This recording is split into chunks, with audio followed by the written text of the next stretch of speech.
Não é surpresa para ninguém que o turismo está em alta no Porto. E com o bom tempo já ao virar da esquina, as ruas da Invicta são diariamente invadidas pelas mais diversas nacionalidades. Lucro, reconhecimento e contacto com outras culturas são alguns dos pontos positivos que o turismo traz ao Porto. Mas nem tudo são rosas e termos como gentrificação entram na ordem do dia. As esplanadas estão cheias e os turistas preparam-se para conhecer o centro da cidade. O cenário da Rua das Flores não é o mesmo de outros tempos. Se antes as ourivesarias eram um negócio rei, a rua conta agora com novos espaços. Esta rua era só armazéns, ou era armazéns e ourivesarias, não é? Hoje em dia, se a menina vai de uma ponta à outra, não vê quantos armazéns com os dedos e ourivesarias para os dedos. De resto, são lojas todas novas. Ou lojas novas, ou hostéis, ou hotéis, ou restauração.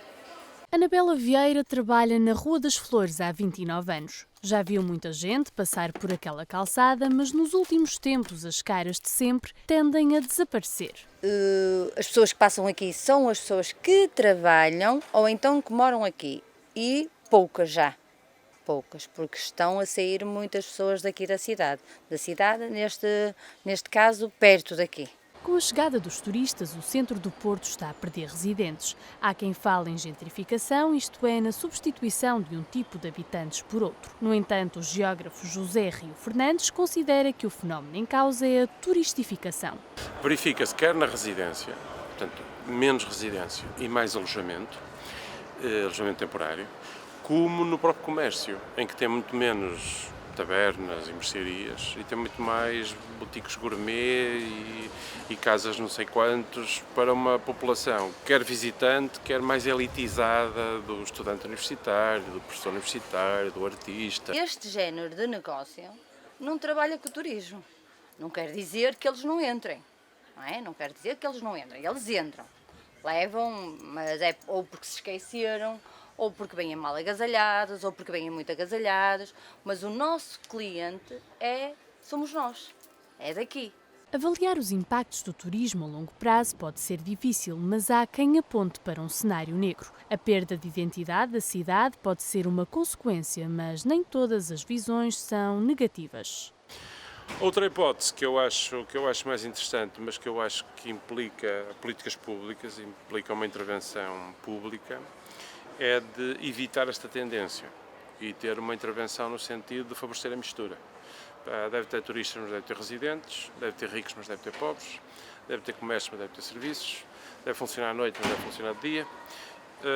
Portanto, passa por uma vontade política e por uma maior capacidade de gestão. As meias continuam empilhadas à espera que alguém as compre e os turistas passam sem nos prestar atenção. Anabela não perde a esperança e torce para que o negócio não tenha os dias e as horas contados. O número crescente de turistas no Porto tem também atraído novas empresas e projetos. Os avanços tecnológicos não ficam de fora e a aplicação para telemóveis é cada vez mais frequente. O JPN foi conhecer 2 negócios que usam as novas tecnologias para promover o Porto e a história da cidade. É praticamente impossível não os ver. De mapas na mão, a vaguear sem pressa pelas ruas, o Porto é uma cidade cada vez mais preenchida pelos turistas. Nos cafés, nos restaurantes e bares, em que há anos atrás apenas se ouvia falar português, hoje ouvem-se 3 ou 4 línguas diferentes.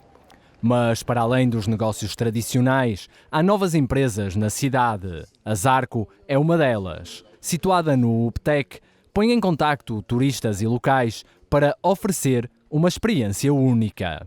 Então foi isso, criámos uma aplicação móvel que permite qualquer viajante encontrar e reservar um guia local para lhe mostrar a cidade aos seus olhos. No limite, queríamos que um arquiteto que viesse ao Porto, o Porto tem uma arquitetura espetacular, um arquiteto que viesse ao Porto pudesse ver o Porto aos olhos de um arquiteto local. A Zarco começa já a apostar em expandir-se. Lisboa é o destino mais apetecível, mas a empresa quer chegar a mais do que apenas as 2 maiores cidades do país.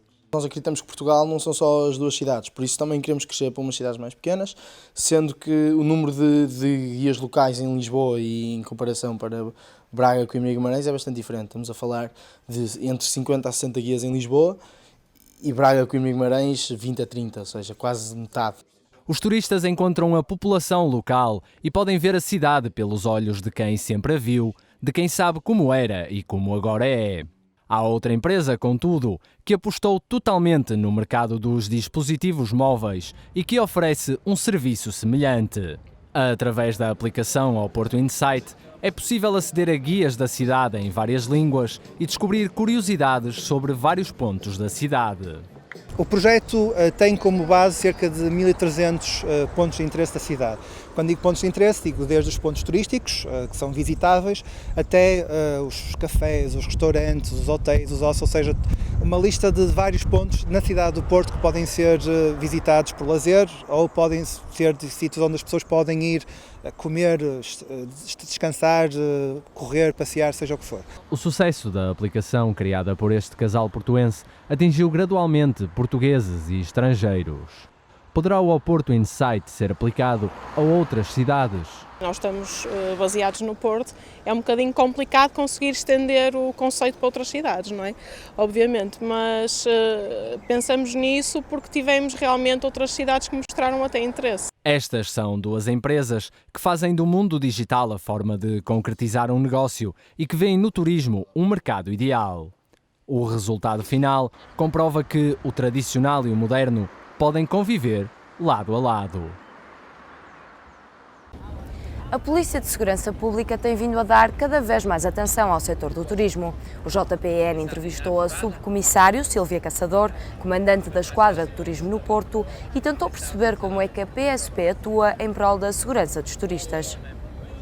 Bom dia, subcomissário Sílvia Caçador. Segundo a PSP de Lisboa, numa notícia divulgada recentemente, aumentam os turistas na cidade e os carteiristas acompanham a tendência com o aumento da criminalidade. Verifica-se a mesma situação cá no Porto? Sim, essa situação verifica-se em todo o país, até no estrangeiro. A tendência dos carteiristas é acompanhar sempre o fluxo turista, porque aí é que está a oportunidade para cometer o crime.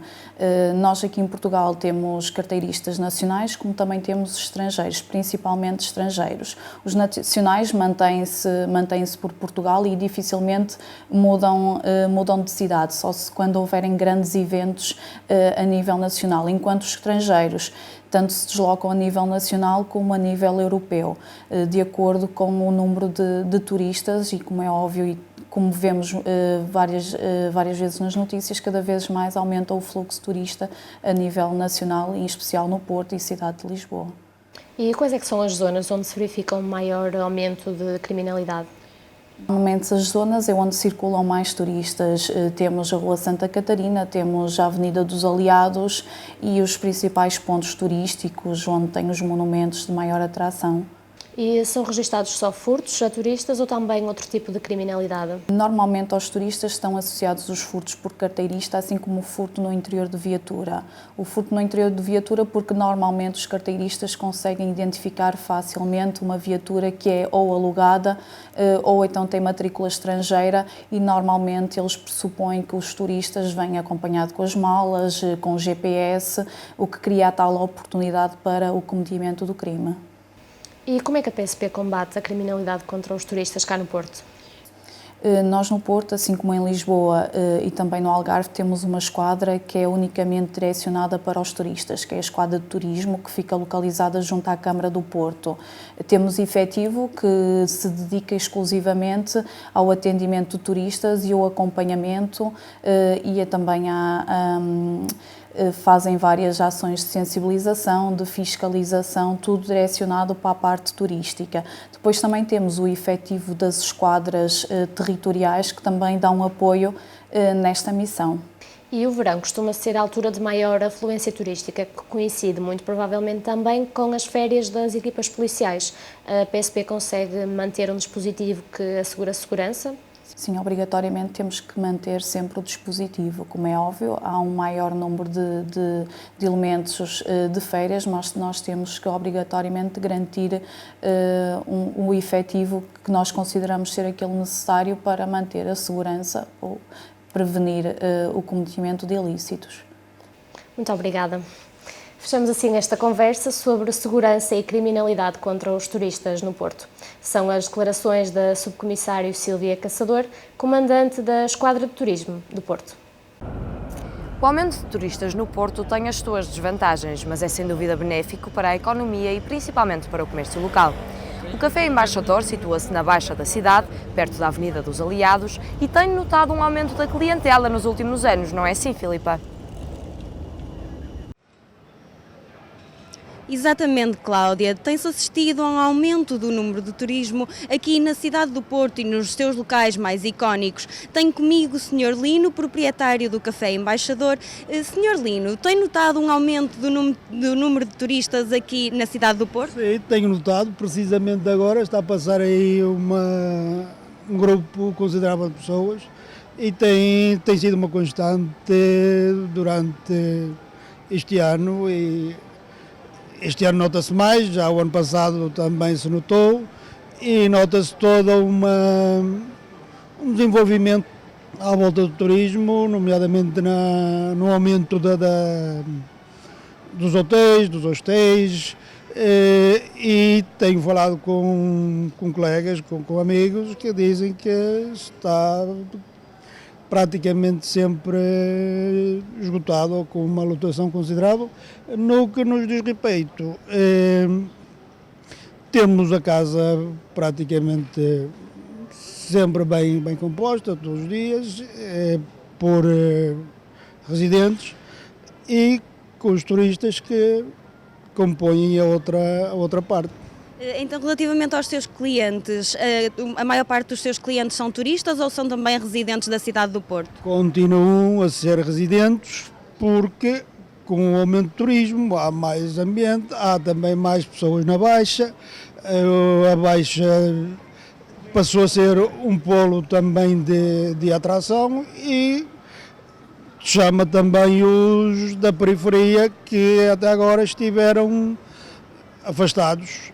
Mas os turistas são já uma parte considerável e importante. Atualmente assiste-se a um aumento do turismo nas épocas altas, mas também nas épocas baixas.